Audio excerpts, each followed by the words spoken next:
We are continuing with our series titled False Apostles, False Prophets, and False Teachers. And in this video, we are going to focus our attention on a topic titled Paul and the Super Apostles of the Church of Corinth. Now, we're going to do this in three sections. In section 1, we're going to discuss the identity and the actions of the super apostles. Who were these super apostles and what exactly did they do? Section 2 is going to focus on Paul's responses to the challenges posed by these super apostles. And section 3 is going to focus on some of the lessons that we can learn for ourselves today from this entire episode. So let's begin with section 1, in which we are going to discuss the identity and the actions of the super apostles. But before we get to that, I want us to know that the Church of Corinth was a church that was established by Paul in his second missionary journey. He stayed in the city of Corinth for almost 1.5 years trying to establish this church. The only other place where Paul has lived for a longer period of time is the Church of Ephesus, where he spent 3 years establishing that church. So he spends 1.5 years at Corinth, the church is established, and he moves on. And the Church of Corinth is the church that posed the largest number of problems for Paul. And that is evident from the first and the second letters that Paul writes to the Corinthians. And sometimes Paul's visits to the Corinthian church were also painful visits in the sense that he has to scold them, he has to admonish them, he has to rebuke them, and there are some sad encounters that take place. Now, for our discussion of this topic, we are turning our attention to 2 Corinthians chapters 10, 11, and 12, and therein we find the problem of the super apostles. By the way, the term super apostles is a term that Paul gives to certain false apostles, and we find this term super apostles used in two places at least here. First is 2 Corinthians chapter 11 verses 5, and the other place that we find it is 2 Corinthians chapter 12 verse 11. So who are these super apostles? First of all, let's read from chapter 11 of 2 Corinthians verses 13 and 14 and 15. Now Paul writes, he says, for such men, in all these passages, he's talking about some men or such people. He's talking about the super apostles in these three chapters. He says, for such men are false apostles, deceitful workmen, masquerading as apostles of Christ. And no wonder, for Satan himself masquerades as an angel of light. It is not surprising then if his servants masquerade as servants of righteousness. Their end will be what their actions deserve. What does Paul say about these super apostles? He says that they are false apostles. He says that they are deceitful workmen. He says that they are disguising themselves as apostles of Christ. He calls them servants of Satan. And Satan himself disguises himself as an angel of light. So it is no surprise then that the servants of Satan are then disguising themselves, masquerading themselves as apostles of Christ. And so we have a certain identification of the nature and character of these people that Paul is calling super apostles. Who were these apostles and where did they come from? 2 Corinthians chapter 11 verses 22 and 23 tells us that they were Jewish Christians. Now, how do we know that? Because in chapter 11, 22, Paul asks, are they Hebrews? Referring to these super apostles. Are they Hebrews? So am I. Are they Israelites? So am I. Are they servants of Christ? And then Paul says, I'm out of my mind to talk like this. He says, I am more. In other words, the super apostles is a term that Paul has given sarcastically to a group of false apostles because of the way they behave and because of the claims that they make for themselves And these are Jewish people who have become Christians and are now posing problems in the Church of Corinth. Now, in these 3 chapters, when Paul is referring to these false apostles as super apostles, there is no much discussion of the teachings that they bring to this church. There is one verse that we could point out to, 2 Corinthians chapter 11, verse 4, where it seems like they are speaking about a different Jesus. They are introducing a different gospel, and they are manifesting a different spirit. And Paul is upset that the Corinthians are very easily accepting of these people. Look at chapter 11, verse 4.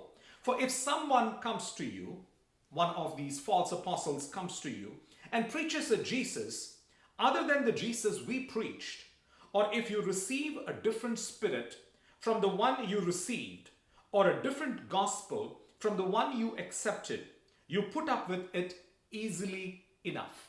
Paul is upset with the Corinthians for being so accepting, for being so tolerant of a different gospel, a different Jesus, and a different spirit. So though we are not told what these false apostles are teaching, it seems like they're introducing a false Jesus, a false gospel, and a false spirit as well.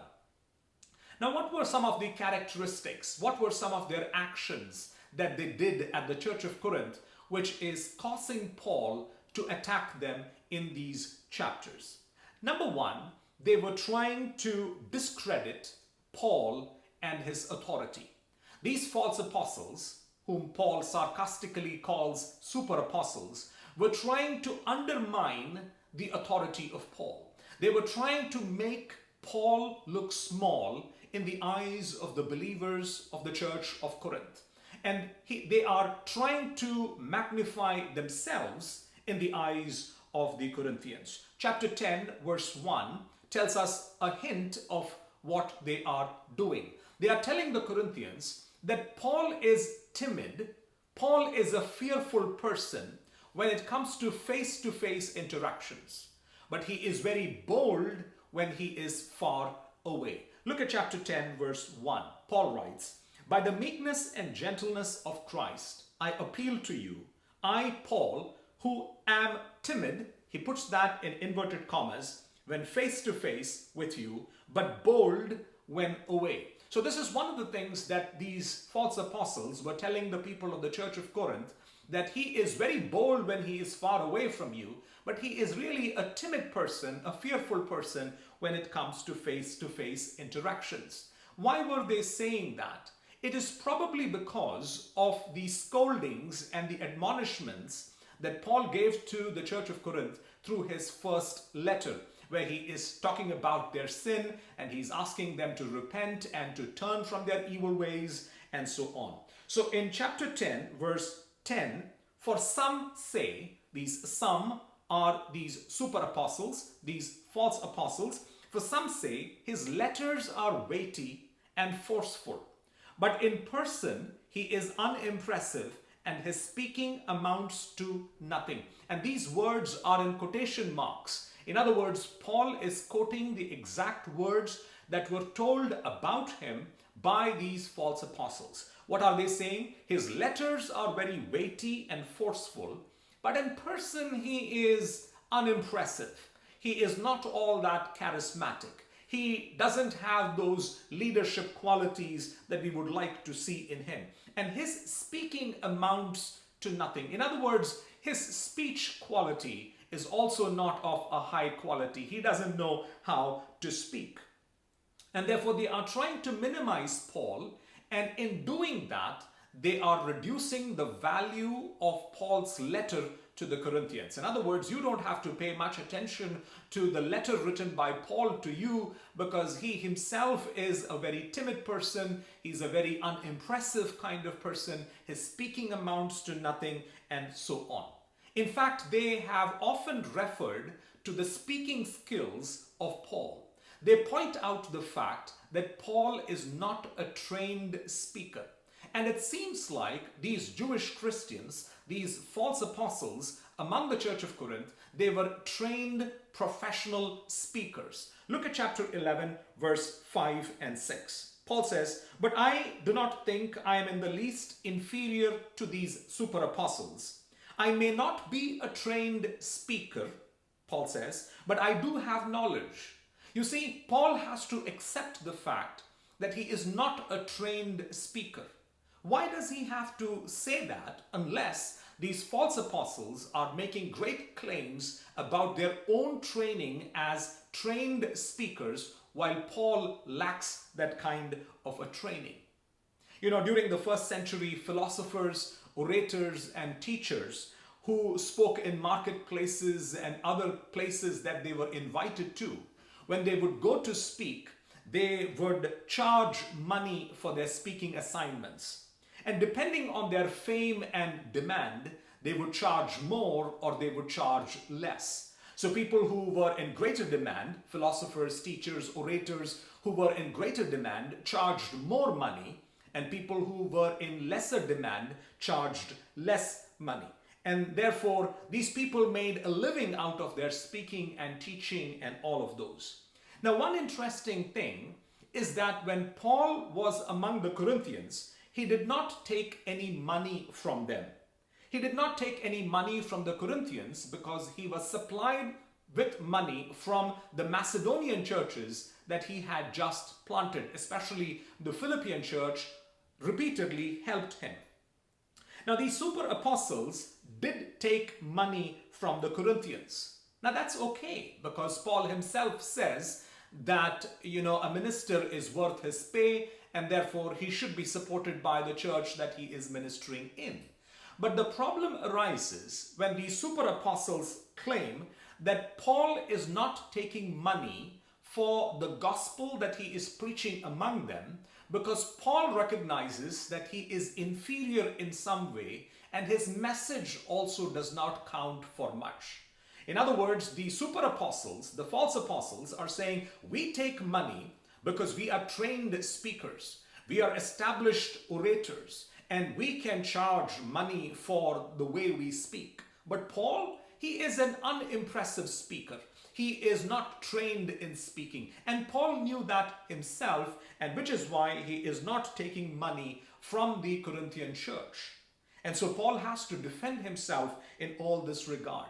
You know what the enemies of Paul are doing here? They are trying to minimize Paul in the eyes of the Church of Corinth. And in doing that, they are making the message of Paul ineffective. They are making the letter of Paul written to them about correcting their mistakes ineffective. And in a sense, they are also now accusing Paul of being a deceptive person, a very crafty person. They say that Paul is not taking money from you, but he's indirectly trying to cheat you and deceive you out of money when he is doing these fundraising works. He is taking money and he is putting it into his own pocket. And you might ask, how do you know about it? Listen to what is said to us in 2 Corinthians chapter 12, verse 16 onwards. Be that as it may, Paul says, I have not been a burden to you. Yet, now he speaks sarcastically, crafty fellow that I am, I caught you by trickery. In other words, I cheated you, didn't I? I was a crafty person. And then he comes to a serious note and he says, did I exploit you through any of the men I sent you for those fundraising purposes? I urged Titus to go to you and I sent our brother with him. Titus did not exploit you, did he?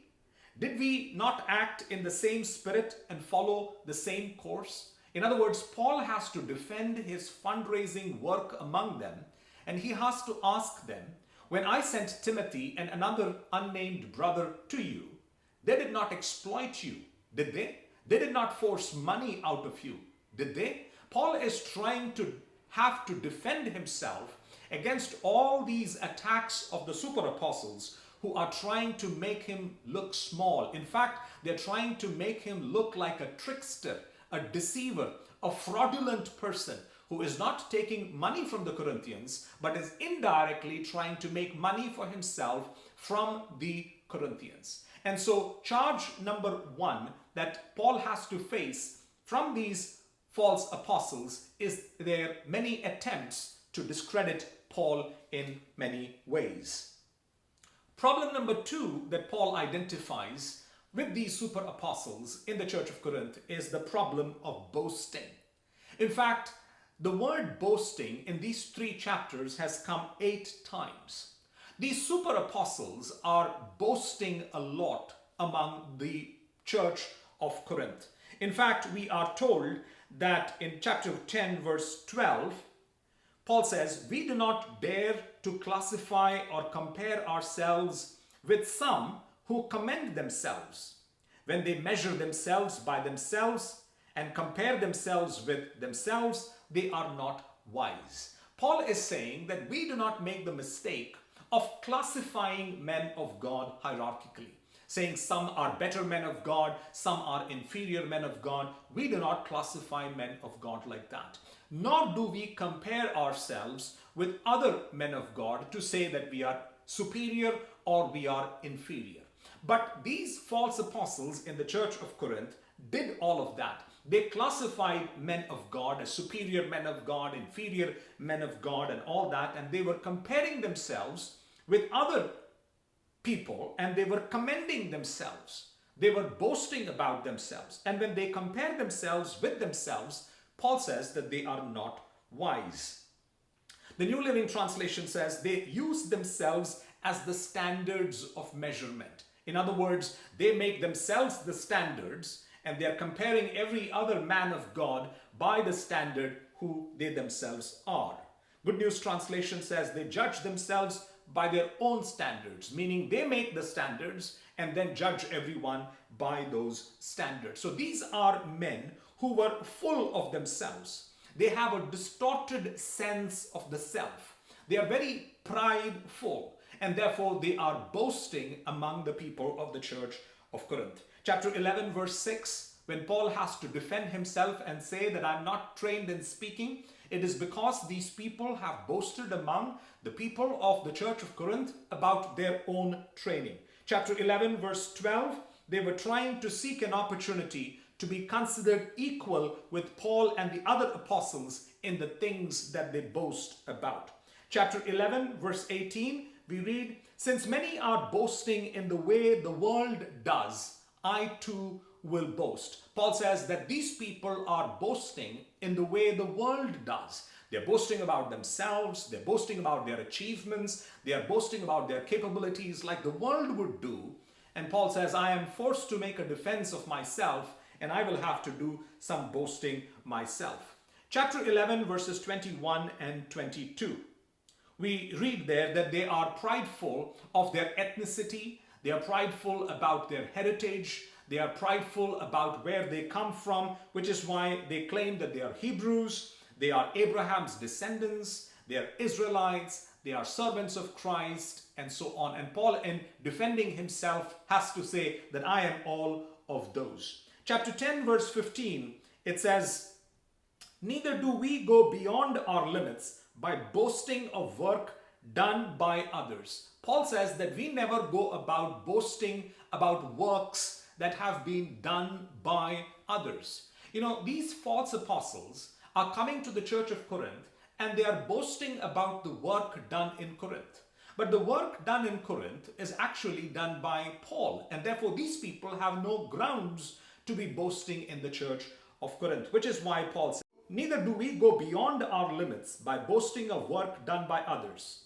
And verse 16 and 17, verse 17 especially, "Let him who boasts, boast in the Lord." And so Paul is confronting the boastful attitude of these people that were among the Church of Corinth.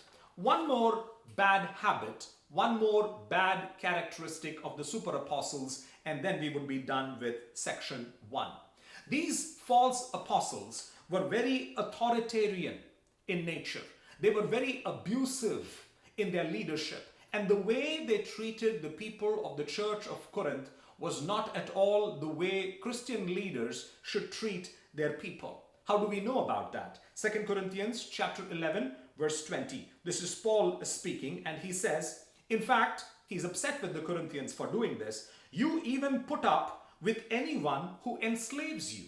Corinthians, why should you put up with a leadership that enslaves you or exploits you or takes advantage of you or pushes himself forward or slaps you in the face? So Paul is saying we do not know whether these Jewish Christian leaders literally slapped Corinthian believers on the face or not, but their leadership is definitely abusive. It's definitely authoritative. And Paul says, why should you put up with all these kinds of behavior? The New Living Translation has it this way.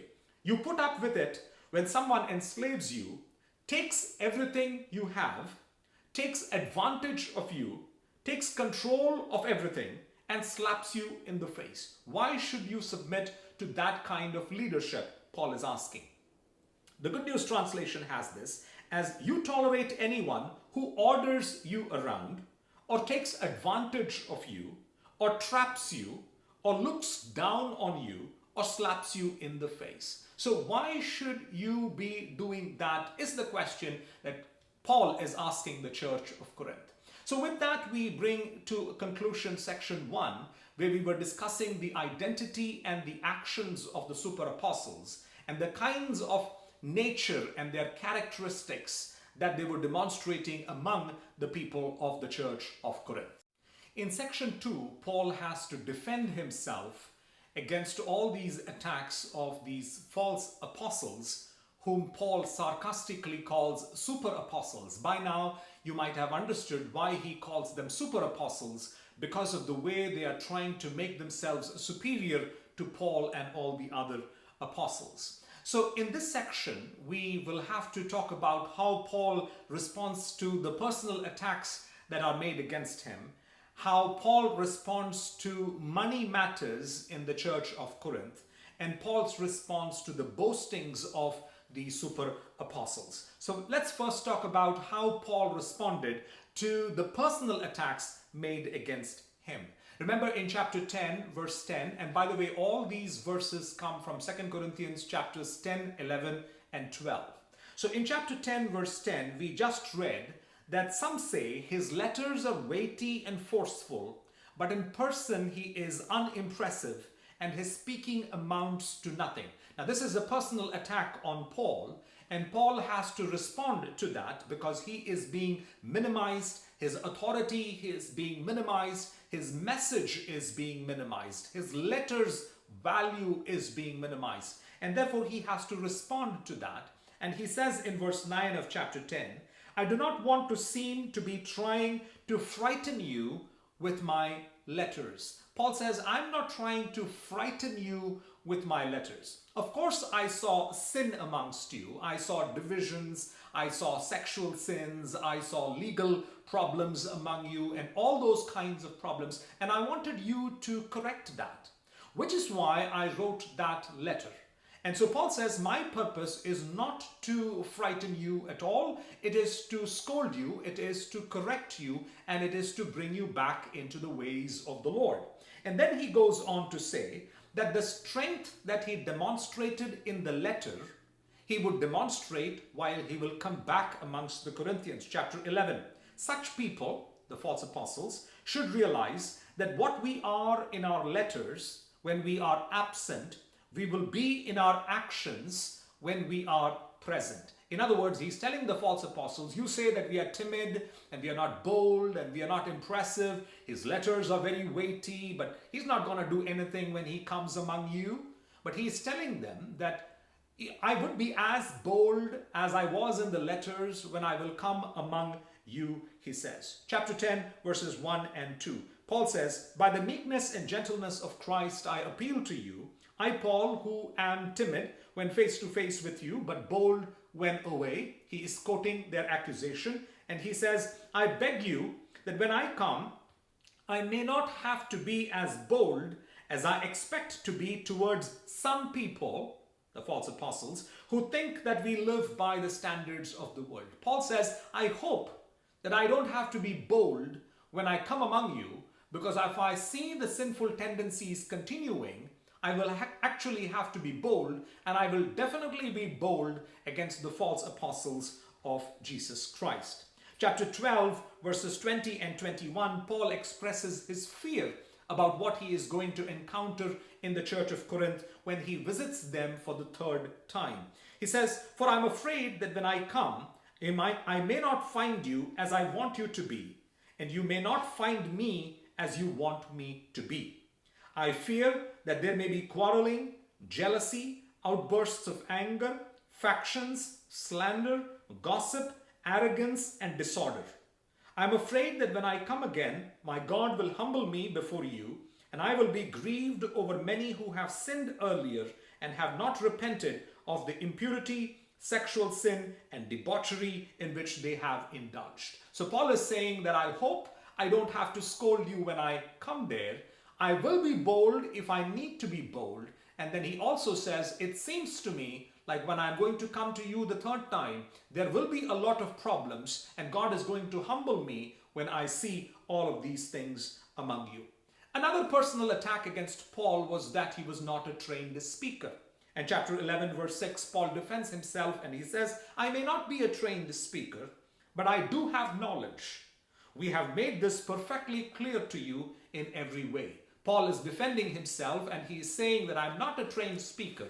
I accept that, but I do have the knowledge of God within me, and I have shared it with you people, and you yourselves are witnesses of that fact. Now, Paul has to also respond to the money accusations that are being made against him. The first accusation is that he did not take money from the Church of Corinth because he understood himself to be an inferior kind of speaker and with an inferior kind of message. When Paul was at Corinth, he received support from the churches he had just planted in Macedonia, especially the Church of Philippi. Since he was financially supported, he did not see the need to take money from the Corinthians. And the Corinthians should have appreciated Paul for doing this. The Corinthians should have seen godly character in Paul when Paul was not taking money from them. However, it seems like at least a few people of the Church of Corinth were convinced by the accusations brought about by these false apostles that Paul was not taking money from them because he saw himself as inferior, and he saw his message also as an inferior kind of message. Paul was actually trying to build a different model of leadership, a different kind of teacher he wanted to present himself as, different from the philosophers and the teachers and the orators of this world who were charging money for their talks and were boasting about themselves and so on. Paul wanted to set a different example of how a teacher of Christ should be by not taking money from the Corinthians. We will come to chapter 11 of 2 Corinthians and read from verses 7 through 12. Paul asks, "Was it a sin for me to lower myself in order to elevate you by preaching the gospel of God to you free of charge?" Paul says, "I preach the gospel to you free of charge. Did I sin by not charging you money for that?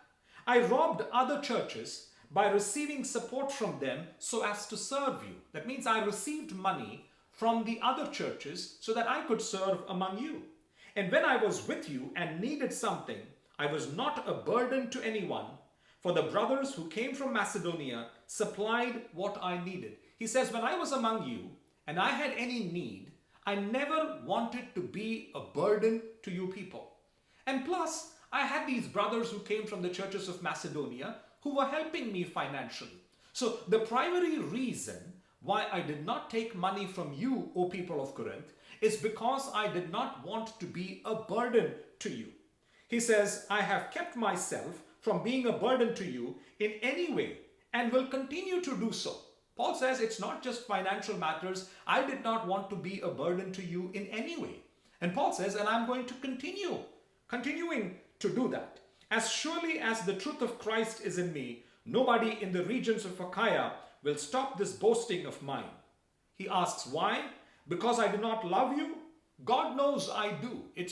I didn't take the money from you because I did not want to be a burden from you. Now, don't you make it an accusation against me by saying that I did not love you, because God knows that I love you. And so on, he goes on to defend himself. Chapter 12, verse 13, Paul brings that topic again. He says, how were you inferior to the other churches, except that I was never a burden to you? And then he sarcastically says, forgive me this wrong.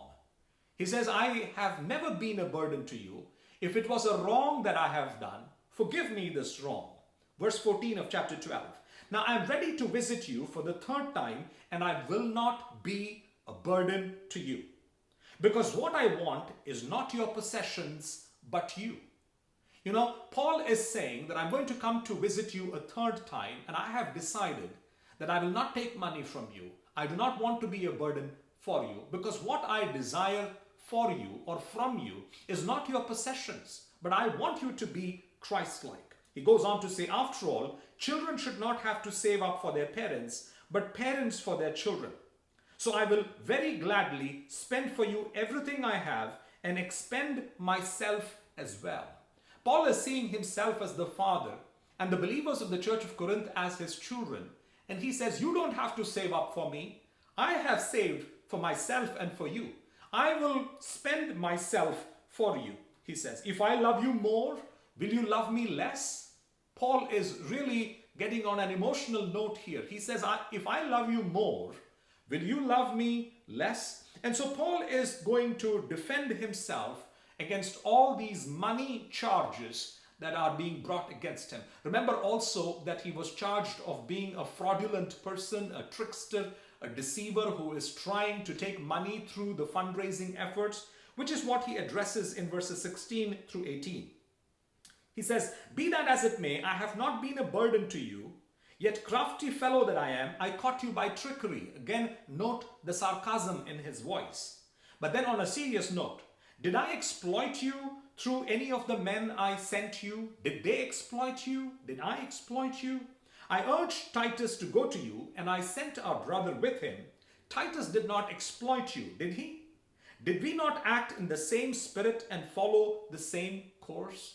In other words, Corinthians, we have been having integrity in the manner in which we handled money with you. We have not tried to exploit you at all. So don't you listen to these false apostles, these super apostles who think that we were trying to trick you through all these fundraising businesses and so on. And finally, Paul has to respond to the boastings of the super apostles, and we get into that. Now, in response to their boastings, Paul has to say a few things in defense of himself. He has to bring out some of his own credentials, and Paul is forced to defend himself. And Paul is very, very uncomfortable doing that, speaking about himself, defending himself, and having to fight against the accusations brought against him, and so on. He's very uncomfortable doing that. Chapter 10, verse 12. We read this before. It says, we do not dare to classify or compare ourselves. We don't classify ourselves. We don't classify other people. We don't compare ourselves with any other persons. Chapter 10, verse 13. We, however, will not boast beyond proper limits, but will confine our boasting to the field God has assigned to us, a field that reaches even to you. In other words, Corinthians, if we boast in you, it's a rightful kind of boasting because we are the ones who brought you to Christ. We are not going to boast about things that we did not do, like the false apostles are boasting about. They're boasting about the Church of Corinth. Well, they had nothing to do there. All right, verse 16, the B part of it says, for we do not want to boast about work already done in another man's territory. Paul is repeating the same thing. In verse 17, he says, let him who boasts boast in the Lord. In other words, he's teaching the Church of Corinth. You know, when we boast, we are not to boast about ourselves, our achievements, our capabilities. When we boast, we must boast in the Lord. And verse 18, for it is not the one who commends himself who is approved, but the one whom the Lord commends. In other words, no matter what kind of big words you speak about yourself, ultimately they don't count. What counts is what God thinks of you. what words God has about you, the opinions that God has about you. We come to chapter 11, verses 16 through 18. Paul says, I repeat, let no one take me for a fool. But if you do, then receive me just as you would a fool, so that I may do a little boasting. Do you notice that he is repeatedly using the word fool and the word boasting in close connection to each other?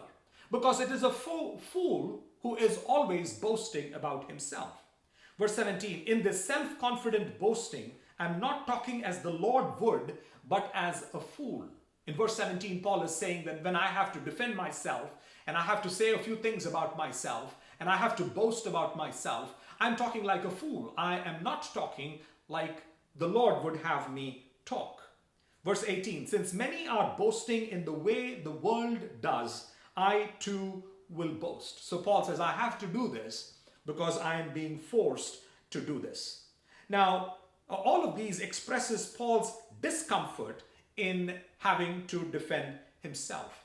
Verse 21 and 22, he's comparing himself to the false apostles, and he says, what anyone else dares to boast about, and then he says, I'm speaking as a fool, I also dare to boast about. Again, boasting and fool coming together. And then he says, are they Hebrews? So am I. Are they Israelites? So am I.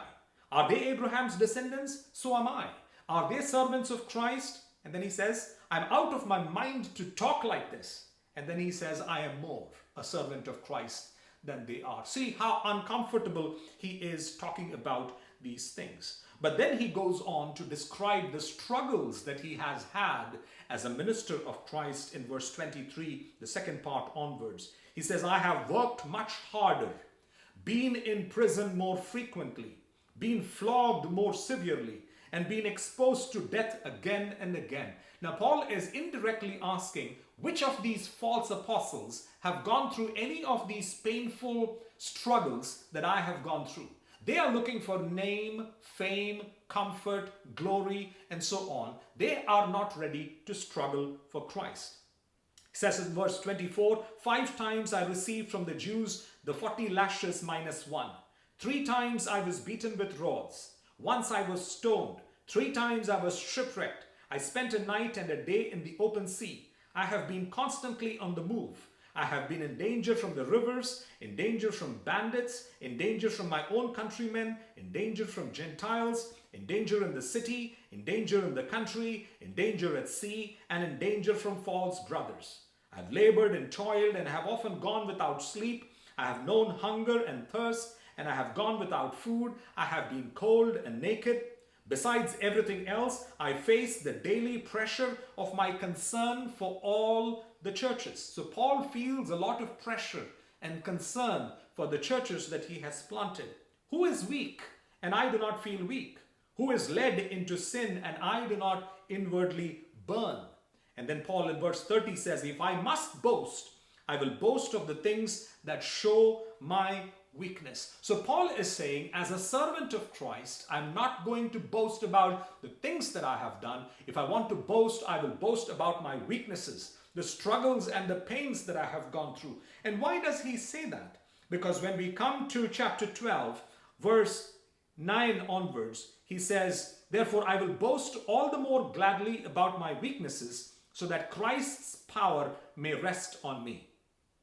That is why, for Christ's sake, I delight in weaknesses, in insults, in hardships, in persecutions, in difficulties. For when I am weak, then I am strong. He says, my boasting is not going to be about my achievements, about myself and all those kinds of things. My boasting is going to be in the weaknesses that I have, in the hardships that I have, in the persecutions and struggles that I have. Because when I am weak, God is made strong in me, and his power is made more manifest in me when I go through these difficult kind of struggles. The super apostles have definitely not gone through any of these kinds of difficulties in their lives. And so Paul is responding to all of these, and he finally says in chapter 12, verses 1 through 6, I must go on boasting. Although there is nothing to be gained, I will go on to visions and revelations from the Lord. And Paul then goes on to speak about certain visions and revelations that he had 14 years ago, and he has not spoken about it to anyone.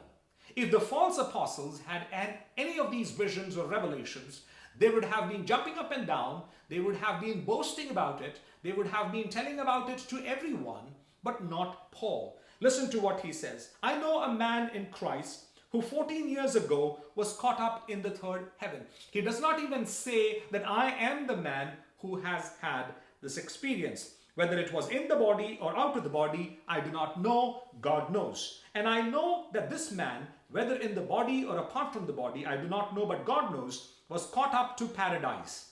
He heard inexpressible things, things that a man is not permitted to tell.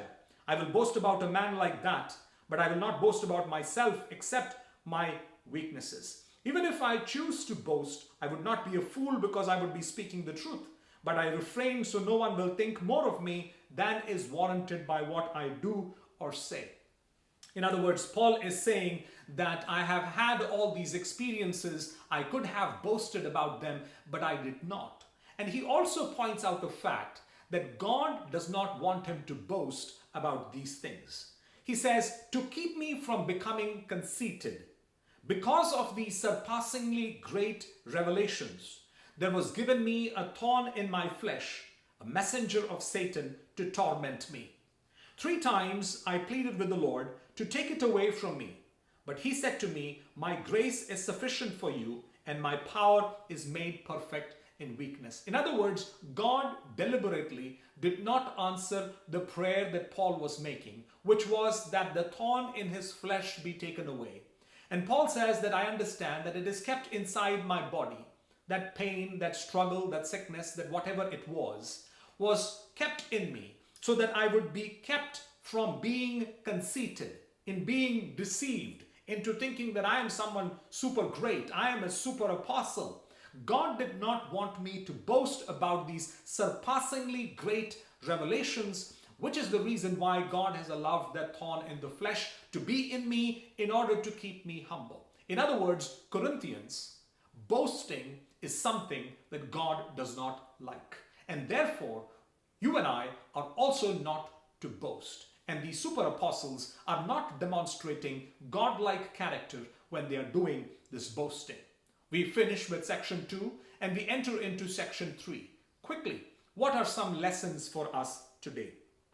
The false apostles or the pseudo apostolos of Paul's day and today preach a different Christ.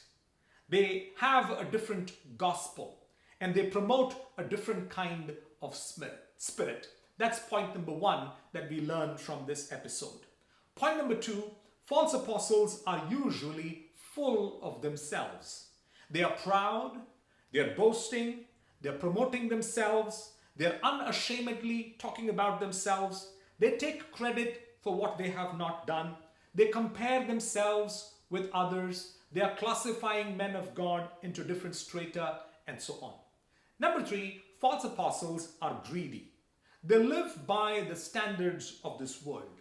They expect money for their Christian services. Oftentimes for them, the ministry is a means to satisfy their greed. Number 4, false apostles in Paul's day would like to discredit the ministry of true men of God like Paul in order to promote themselves.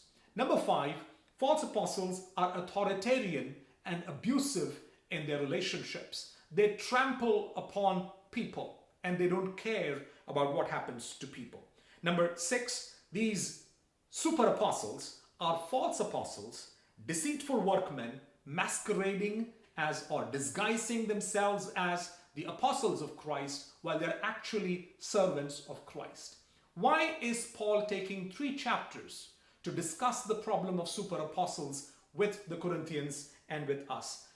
The final verses that we would read, chapter 11, verses 2 and 3. He says, this is the reason why I'm doing all this. I'm jealous for you with a godly jealousy. I promised you to one husband, to Christ, so that I might present you as a pure virgin to him. In other words, I'm a friend of Christ.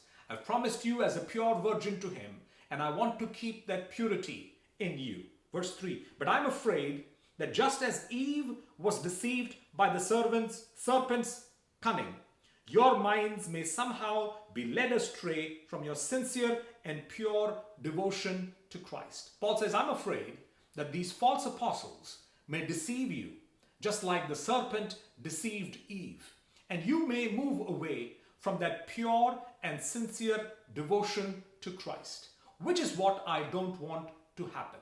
And so Paul says, this is the reason why I combat with these false apostles, and I have to defend myself because I have to defend the message that I have spoken to you, and I have to defend the letter that I have written to you. A fascinating episode in the early church, the Church of Corinth, where these super apostles were posing a lot of problems, and Apostle Paul had to come in and try and rectify this problem. May God bless us with these words.